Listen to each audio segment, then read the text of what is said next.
The environments, the cities and countries I'm in have been increasingly affecting the work in very interesting ways. The Please Forget Everything shows were given birth in Kyoto.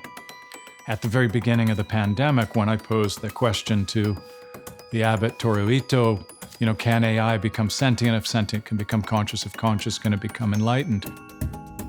From there, I came to San Francisco, where it was really this heyday of artificial intelligence coming online.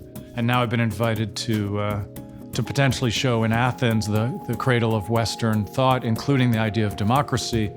And so in this time that democracy is so challenged by authoritarianism, it's very interesting, and undoubtedly it's changing the works.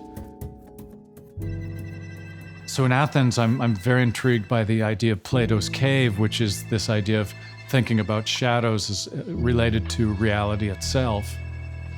The prisoners that are in this cave only know the outer world through the shadows they see that are thrown from the world above. So all of their ideas about the world are based on shadows.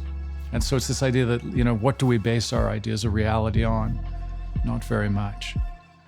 But then I'm also imagining conflating Jungian shadows into this larger picture.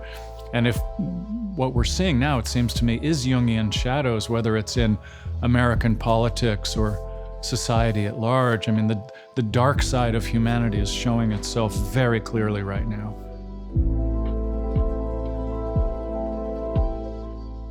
It is through the process of learning about the work and the research, and then the actual making and fabrication, and then the teams that I work with making it, that literally the work comes together.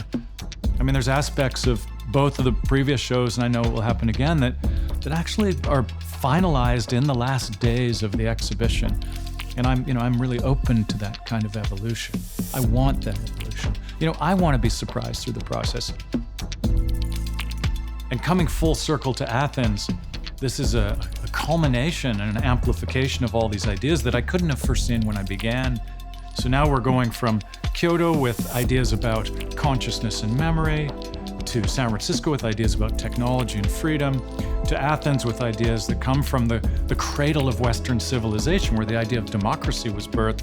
And that's happening in this time when authoritarianism is on the rise, when we have all these other challenges to humanity. It's breathtaking. I mean, it's a triad. And so it's really building up to a culmination, a finale, if you will.